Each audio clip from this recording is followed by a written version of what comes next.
SV news కి స్వాగతం. Artisan కార్మికుల సమస్యలను ప్రభుత్వం పరిష్కరించాలని ఎన్హెచ్ఆర్సీ రాష్ట్ర ప్రధాన కార్యదర్శి సయ్యద్ గౌస్ పాషా అన్నారు. కొండమల్లేపల్లి డివిజన్ కార్యాలయం వద్ద నిర్వాధికంగా జరుపుతున్న సమ్మె 10వ రోజుకు చేరింది. ఈ సందర్భంగా ఎన్హెచ్ఆర్సీ ఆధ్వర్యంలో శుక్రవారం ధర్నా చేపడుతున్న కార్మికులను కలిసి వారితో సమస్యలను తెలుసుకుని మద్దతు ప్రకటించి మాట్లాడుతూ కార్మికులకు ఏపీఎస్ఈబీ రూల్స్ వర్తింపజేయాలని 2026 వేతన సవరణ తక్షణమే అమలు చేయాలని ఆయన డిమాండ్ చేశారు. న్యాయపరమైనటువంటి కోరికలను తీరుస్తూ ప్రభుత్వం వారిని ఆదుకోవాలని తెలిపారు. ఈ కార్యక్రమంలో ఆర్టిజన్ ఉద్యోగులతో పాటు ఎన్హెచ్ఆర్సీ నాయకులు, నల్గొండ జిల్లా అధ్యక్షుడు బండి నరేష్, రాష్ట్ర లీగల్ అడ్వైజర్ జున్ను దయ్య, జిల్లా వర్కింగ్ ప్రెసిడెంట్ పెద్దిశెట్టి సత్యనారాయణ, వర్సు వెంకటేష్, గార్లపాటి శ్రేణు, అనిల్ వహీం, మొయిద్దీన్ తదితరులు పాల్గొన్నారు. వచ్చి మాకు మద్దతు ఇవ్వడానికి వచ్చారు కాబట్టి, అలాగనే మేము గవర్నమెంట్ కానీ మా డిపార్ట్మెంట్ కానీ మేము గొంతమ్మ కోరికలు ఏం అడుగుతలేము. ఉన్న రూల్సే మాకు 2018లో స్టాండింగ్ ఆర్డర్ ఇచ్చినారు.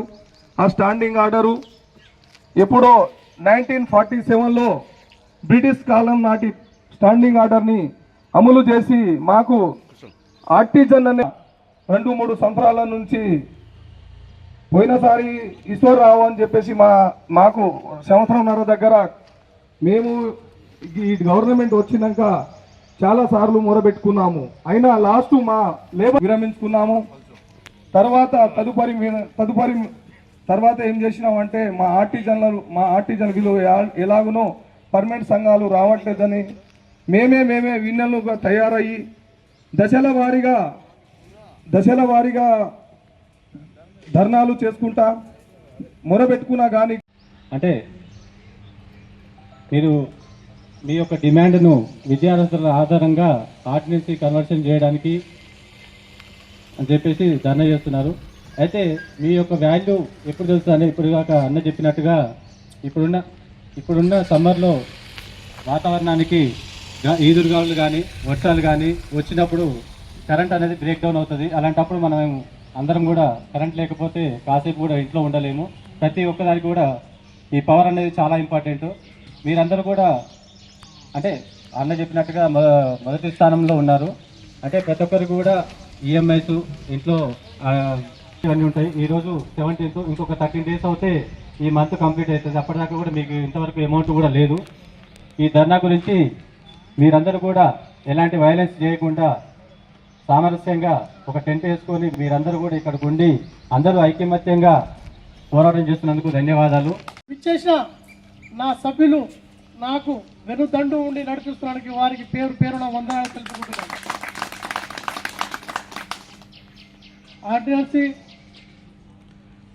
మన విద్యుత్ కార్మికులకు అధైర్యపడవద్దని నేను నా ఎన్హెచ్ఆర్సీ సభ్యులు అదే రాష్ట్ర అధ్యక్షుడు ఆర్టీ రాథోడ్ గారి ఆధ్వర్యం మేరకు మేము నిండు ఎప్పుడైనా మీ వెంట ఎన్నుదండు ఉండి నడుస్తామని వాగ్దానం చేస్తున్నాను.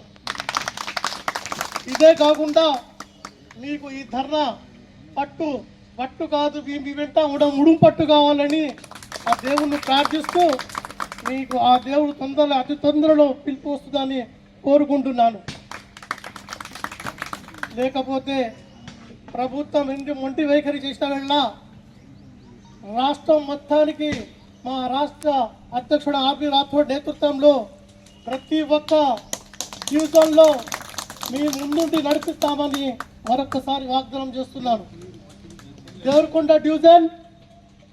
డివిజన్లో ఆర్టీఎన్సీ విద్యుత్ కార్మికులు 130 మంది ఉన్నారని నాకు ఒక అంచనా. మీ కాలుకు ముళ్ళు గుచ్చుకుంటే నా పళ్ళుతను తీస్తానని గర్వంగా చెప్పుకుంటున్నాను. మీ పేదవారికి మీరే కాదు, ఇలాంటి సఫాయి కార్మికులైనా, విద్యుత్ కార్మికులైనా, ఇలాంటి హమాలీ కార్మికులైనా ప్రతి ఒక్కరికి ముందుండి నడిపిస్తామని మా దాంట్లో ఎజెండానే మానవ హక్కుల దాంట్లో ఇది. మానవ హక్కులు అంటే ఎన్హెచ్ఆర్సీ మానవ హక్కులు. ఎవరికి తల వంచదు, తల లొంగదు, ఎవరికి భయపడదు. అదేవిధంగా మీరు ఏ విధంగా ఎవరి ఒత్తిడి వల్ల మీరు లొంగకుండా అధైర్యపడకుండా మేము మీ వెంట ఉన్నామని ధైర్యంగా మీరు ఉండండి. మీకు ఏడికైనా దేనికైనా ముట్టడిస్తానికి రెడీగా ఉన్నాం. అదేవిధంగా మీరు చాలా 1వ నెంబర్ నుంచి స్టార్ట్ అయిన అన్నగారు చెప్పినట్టు మీరు లేనిది విద్యుత్ శాఖనే లేదు. గర్వంగా చెప్తున్నాను, మీరు లేకుంటే విద్యుత్ శాఖనే లేదు. ఎందుకంటే గాలి దూరాలు వచ్చినప్పుడు తెలుస్తుంది, అన్నగారు చెప్పినట్టు అది వాస్తవం అవుతుందని చెప్తున్నాను. అప్పుడు వాళ్ళు కళ్ళు తెరుచుకుంటారు. కళ్ళు తెరిచేది కాదు, ఆ కాక ముందు కళ్ళు తెరవడం గొప్పతనం అని చెప్తున్నాను. అదేవిధంగా మీరు మీ పిల్లలు మీరు సత్యకాములుగా క్షేమంగా ఉండాలని ఆ దేవుణ్ణి ప్రార్థిస్తున్నాను. ఇది 10వ రోజు జరుగుతున్న సమ్మె. ఈ సమ్మెకు ప్రభుత్వం ఎందుకు చెల్లిస్తలేదో నాకు అర్థం కావట్లేదు. ఈ సమ్మె అనేది చాలా విస్తృతంగా ఇంకా ముందుకెళ్తుంది. ఆ లోపే వీళ్ళ డిమాండ్లని గుర్తించి ప్రభుత్వం చొరవ తీసుకొని వాళ్ళ డిమాండ్లు పరిష్కరించాలని నేను కోరుకుంటున్నాను. అదేవిధంగా మానవ హక్కుల సంఘం మీకు ఎప్పుడు ముందుగా ఉంటుంది. అదేవిధంగా మానవ హక్కులు ఎవరైతే రాజ్యాంగం కల్పించిన హక్కులు ఏదైతే కనీస పని వేతనం, కనీస పని గంటలు, వాళ్ళ హక్కులు రాజ్యాంగం కల్పించిన విధంగా ప్రభుత్వాలు కూడా చర్య తీసుకొని వాళ్ళకు ఏవైతే డిమాండ్లు ఉన్నాయో, ఏవైతే వసతులు ఉన్నాయో అన్నీ కల్పించే విధంగా ప్రభుత్వం చర్య తీసుకోవాలని నేను మనస్ఫూర్తిగా కోరుకుంటున్నాను. అదేవిధంగా ప్రభుత్వం మొండి వైఖరి అనేది చిన్న చిన్న ఉద్యోగుల మీద ఎప్పుడు కూడా చూపించకూడదు. ఎందుకంటే వాళ్ళకు చాలా ఆర్థిక భారం పడుతుంది. ఆ ఆర్థిక భారం నుంచి ముందుకు రావాలంటే వాళ్ళని ప్రతి ఒక్కరిని వాళ్ళకు అర్హతను బట్టి వాళ్ళని రెగ్యులరైజ్ చేయడం కానీ, వాళ్ళను పని దినాలను, పని వసతులను గురించి మంచిగా వాళ్ళను పని వేతనాలుగా చేయడం కానీ, అందరినీ దృష్టిలో పెట్టుకొని వాళ్ళని రెగ్యులరైజ్ చేసి వాళ్ళ జీవితాలలో వెలుగు నింపాలని ప్రభుత్వాన్ని మరొక్కసారి కోరుకుంటున్నాను. ఈ విధంగా ప్రతి ఒక్కరూ ఆర్టిజన్స్ ఎవరైతే వాళ్ళ అర్హత ఏమైతే ఉన్నాయో వాళ్ళ అర్హత ఆధారంగా వాళ్ళని రెగ్యులరైజ్ చేసి ఏపీఎస్బి రూల్ని కూడా రెగ్యులర్ చేయాలని ప్రభుత్వాన్ని డిమాండ్ చేస్తున్నాను. నాకు ఈ అవకాశాన్ని ఇచ్చిన ఎన్హెచ్ఆర్సీ సభ్యులందరికీ ప్లస్ ఆర్టిజన్స్ విద్యుత్ కార్మికులందరికీ మరొక్కసారి కృతజ్ఞతలు తెలుపుకుంటున్నాను. నిన్న పార్లమెంటులో తేజస్వి సూర్య బీజేపీ ఎంపీ మాట్లాడినటువంటి తెలంగాణకు వ్యతిరేకంగా మాట్లాడినటువంటి వ్యాఖ్యలు చాలా తెలంగాణ బిడ్డగా చాలా బాధాకరంగా ఉన్నాయి.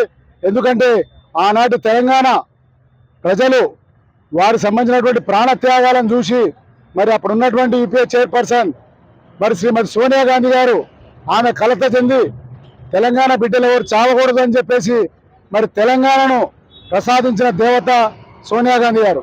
మరి అలాంటి తెలంగాణ ప్రసాదిస్తే ఇలా తెలంగాణలో బిడ్డలందరూ కూడా సుఖ సంతోషాలతోటి హాయిగా వారి ప్రజా జీవనాన్ని కొనసాగిస్తుంటే ఆ ఆనందాన్ని చూసి ఓర్వలేక బీజేపీకి సంబంధించినటువంటి మరి మోడీ మరి ఆయన ఎంపీ తోటి మరి తెలంగాణకు వ్యతిరేకంగా మరి తేజస్వి సూర్య అనే వ్యక్తితోటి పార్లమెంట్లో తెలంగాణను మరి పాకిస్తాన్తో పోల్చినటువంటి మరి ద్వంద్వనీతి మరి దరిద్రమైనటువంటి ఆలోచన మాటలు బీజేపీకి వచ్చినాయి. ఈ సందర్భంగా బీజేపీ పార్టీకి సంబంధించినటువంటి ఎంపీ వ్యాఖ్యలు మరి వెనుక ఉండి నడిపించినటువంటి మరి మోడీ అలాగే అమిత్ షా వారి కుళ్ళు కుతంత్ర బుద్ధిని ఈ సందర్భంగా తెలంగాణ బిడ్డలుగా మేము ఖండిస్తూ ఉన్నాం. మరి ఈరోజు తెలంగాణలో మరి మీకు ఇచ్చినటువంటి క్వశ్చన్స్ను ఎవరు కూడా తెలంగాణకు సంబంధించినటువంటి కాంగ్రెస్ పార్లమెంట్ సభ్యులు వేసిన క్వశ్చన్లకు సరైన సమాధానాలు లేవు. మరి రాష్ట్ర ముఖ్యమంత్రి రేవంత్ రెడ్డి గారు మీకు ఇచ్చినటువంటి ప్రశ్నలకు సమాధానం లేవు. తెలంగాణ అభివృద్ధిలో పాలు పంచుకోకుండా తెలంగాణకు ఎలాంటి నిధులు పెట్టకుండా ఇవాళ పక్షపాత బుద్ధితో తెలంగాణ వెనుకకు నెట్టేటటువంటి ప్రయత్నం కేంద్ర ప్రభుత్వం బీజేపీ ప్రభుత్వం చేస్తుంది. అలాంటి దుర్మార్గమైన ప్రభుత్వం అలాంటి నాయకత్వ పాలనలో ఉన్న మరి తేజస్వి సూర్య అనేటటువంటి పార్లమెంట్ సభ్యుడు తెలంగాణ ఇవ్వడం ఇష్టం లేదు బీజేపీకి. ఈరోజు ఆ ఉద్దేశం ఆ దుర్బుద్ధిని మనసులో పెట్టుకొని ఈరోజు తెలంగాణను ఇస్తే శ్రీమతి సోనియా గాంధీ అప్పుడున్నటువంటి యూపీఏ చైర్పర్సన్ ఇస్తే ఈరోజు తెలంగాణను పాకిస్తాన్తో పోలుస్తాడా? ఎంత సిగ్గుచేటు! పాకిస్తాన్ తోటి పోలుస్తున్నామంటే మరి పాకిస్తాన్కు మీకేమైనా సంబంధాలు ఉన్నాయా? ఉంటే పాకిస్తాన్కి పొండి, మా భారతదేశంలో అవసరం లేదు. తెలంగాణ బిడ్డల ఉసురు పోసుకోదు, తెలంగాణ బిడ్డల కోప. ఈరోజు మరి ఆయన ఒక బీజేపీ పార్లమెంట్ సభ్యుంది, మరి దిష్టిబొమ్మ దగ్ధం చేసే కార్యక్రమం తెలంగాణ బిడ్డలం, కాంగ్రెస్ పార్టీ సంబంధించినటువంటి చిట్యాల మున్సిపాలిటీ అందరూ ప్రజల సహకారంతో ఈరోజు నీ దిష్టిబొమ్మ దగ్ధం చేసిన బిడ్డ ఖబర్దార్. మళ్ళీసారి తెలంగాణ గురించి మాట్లాడితే నీ నాలుక జీల్చేస్తాం, భారతదేశంలో ఎక్కడ తిరగనేమని చెప్పేసి తెలియజేస్తూ, సోనియా గాంధీ గారి నాయకత్వంలో, రాహుల్ గాంధీ గారి నాయకత్వంలో, రేవంత్ రెడ్డి గారి నాయకత్వంలో, ఇక్కడ మా గౌరవ ఎమ్మెల్యే వేముల వీరేశం గారి నాయకత్వంలో బ్రహ్మాండంగా తెలంగాణ బిడ్డలు వీరోచితంగా పోరాటం చేయడానికి ఉన్నారు. కాబట్టి ఖబర్దార్ అని చెప్పి ఈ సందర్భంగా హెచ్చరిస్తూ, నీకు దిష్టిబొమ్మ తలగబెట్టిన ఈరోజు మళ్ళా అలాంటి వ్యాఖ్యలు చేస్తే నీకు తగిన బుద్ధి చెప్తామని చెప్పేసి తెలియజేస్తూ, వీరేశం గారు ఇక్కడ ఉన్నటువంటి స్థానిక